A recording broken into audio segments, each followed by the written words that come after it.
All right, everybody, we are back today, and a special tip for all of our mothers and daughters and grandmothers and everybody. We're talking to the Budgetnista, and it's time for her to take some questions. All right, Miss Tiffany, now we know it's summertime, and the kids are out of school, and parents are talking about the grocery bill and this and that and everything. What are some of the summertime financial pitfalls that we kind of find ourselves in, and how can we avoid them? So for the summer, some of the pitfalls are spending too much on the kids, because, the kids are home and getting on your nerves. Right? So not pre-planning, what are they going to do this summer? So that's some of the pitfalls. And so, like, asking yourself now, a lot of times, a lot of these camps, if you register them early, you can save a lot. I know for me, for example, I have a 10-year-old stepdaughter, and so there's a museum camp that she really loves, and you could save $200 if you register before a certain time. And so, one, figure out what are the kids going to do, looking into different programs. And if you do your research, sometimes you can find programs that are free. There are a number of free programs. I live in Newark for kids. And I keep a list. I literally have on my computer, like, this link where I know I can go every single summer to look for free programs and what are those things called? Camps for her. So that way we can see, like, what is she going to do this summer. So doing that. 2, people wanting to go on vacation. Your kids are off school and you're wanting to go on vacation, but you have to pre-plan for that because that's an expense. And so are you planning now? Have you been saving? Honestly, you should have been saving since the winter for a summer trip. So that way you guys can go somewhere. But it's not too late, starting to set aside money so you and the kids can go somewhere, because everything doesn't have to be a flight. I'll give you an example. A friend of mine, she really wants to come. I'm speaking at Essence Fest again this year. And she's like, I really want to come see you. And she was like, but the flight is like $500 or for something. I don't think I have it. It's really expensive. And she was trying to figure out, well, what is a way that I can get the thing I want but at a discount? So after a week of thinking about it, she was like, wait a minute. She checked the train. The train is $168 round trip. She was like, you know what? So she's decided. And she actually likes a long train ride. Oftentimes she works for a company that will send her via train to different parts of the country. And so she's like, I like the long train ride. I bring my snacks, I bring my blanket, I get a book. She's like, the seats are big and they're comfy, they recline. And so now she can get the things she wants. So really my solution for if you're wanting to travel in the summer, being open to different types of travel. I've taken a train to Canada. It was a 9-hour train ride, and it was so beautiful. When I say beautiful, because the flight was $600 and the train was $150 round trip. Oh, wow. Yes. And so I was able to go to Montreal for $150 round trip. I used an Airbnb. Most people stay in hotels and stuff, but Airbnb is when regular people rent out their home or their apartment. I got an Airbnb, and because I thought, Montreal can't be that expensive. Yes, it's super expensive. Like, at that time, the cheapest hotel, like a Holiday Inn, was like $180 a night. The Airbnb, was $80 a night, and it was on the top floor, and I was with my sister, so I paid $40 a night. Awesome Canadian trip for under $500, and we were there for, I think 4 nights or 3 nights, 4 days, for under $500. And so, so if you're wanting to travel, 1, starting to save ahead of time. 2, being open to different ways of getting there and different types of accommodations that are less expensive.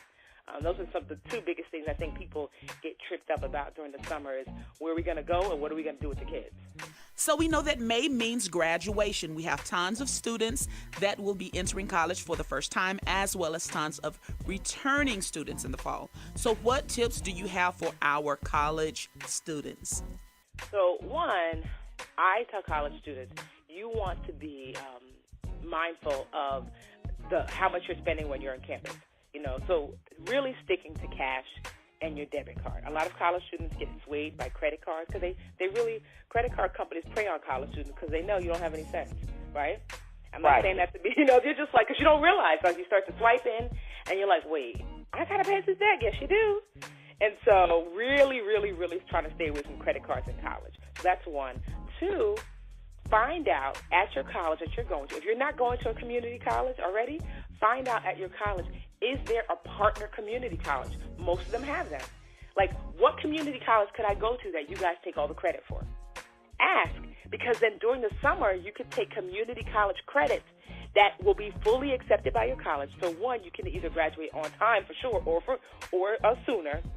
Secondly, less expensive. You know, like you can take a less expensive college course at your community college, knowing that this is the partner college. If you have not started college already, consider starting with a community college. Because if you go 2 years there, then switch to their partner school, their partner 4-year school, you start as a junior for less money. And there's colleges, like for example, I know for a fact in New Jersey, I think, is it Essex County? There's a community college in New York or New Jersey that partners with Columbia University. And if you get a 4.0 at this community college, you can get a free ride to Columbia University and Ivy League school. Are you serious? A full scholarship? Yeah, no, a friend of mine did that. I didn't even know. I remember thinking to myself, I'm not going to lie, I used to turn my nose up at community college, and I remember when he graduated, he was really smart in school. And I was like, why is he going to community college? And he was like, we really don't have the money. I want to go to a really good school. And I was like, I guess. He got a 4.0, and he's like, I'm going to Columbia. I was like, well, that's expensive. He's like, no, I got a free ride because I had a perfect GPA. And I was like, wait, what? He's like, yeah, that was the plan. They don't necessarily advertise stuff like that, but find out. Ask your college, is there a partner community college? If you're already in school, take summer classes there. If you're thinking about starting school, see about, if there's a community college, and if you get straight A's, is there a scholarship program like that in place? Because there might be that they're just not advertising about. So, yeah, and also on campus, think about becoming an RA if you've already been there for a while, because then you can get housing for free, some food benefits, parking, all of these things, and you can also get some tuition reduction if you're an RA and working on campus. And if you're in graduate school, consider being a GA, because typically what they do is they'll let you get 8 credits a semester, and you can go to school for free. So just being I would never, ever, ever suggest anyone to just go to school. You should be getting some sort of assistance in some way, even if your parents have money. Save it. Whether it's being an RA or a GA, working on campus, or taking community college classes on the summer, because when you graduate, there's nothing better than not owing, a pile of student loan debt if you don't have to. So, Tiffany, thank you for all of these tips. I know you are so super busy and we could talk all day long, but thank you so much for stopping by and for chatting with us today. No, you're welcome. Thank you so much for having me on, Chandra. Okay, so one more time, give us the websites for the challenge and for the academy. So if you want to join the Live Richer Academy, you're going to go to livericheracademy.com. That is my gift to you. It's totally free. It teaches you the basics. If you're looking to take your financial life to the next level and you want to learn from the people that teach me about taxes and business and investing and all of that, but you don't have hundreds and hundreds of dollars a month, for under $20 a month, you can join the Live Richer Academy at livericheracademy.com. Awesome. And just on all social media, they can follow you as The Budgetnista. Everywhere. I'm The Budgetnista on Instagram, Twitter, YouTube, Facebook, everywhere you can think of. Snapchat, The Budgetnista. Like fashionista, but The Budgetnista. And congratulations again on your engagement and the upcoming nuptials. Now, are you going to take us on the journey of how to plan a wedding on a budget? That should be the next challenge, I think. So I'm not even going to, people don't even realize, I'm going straight to the courthouse, and we're going to have a little brunch afterwards, and then we're putting our $30,000, $40,000 into buying a home, and our reception is going to be a housewarming. Because I said, you know what,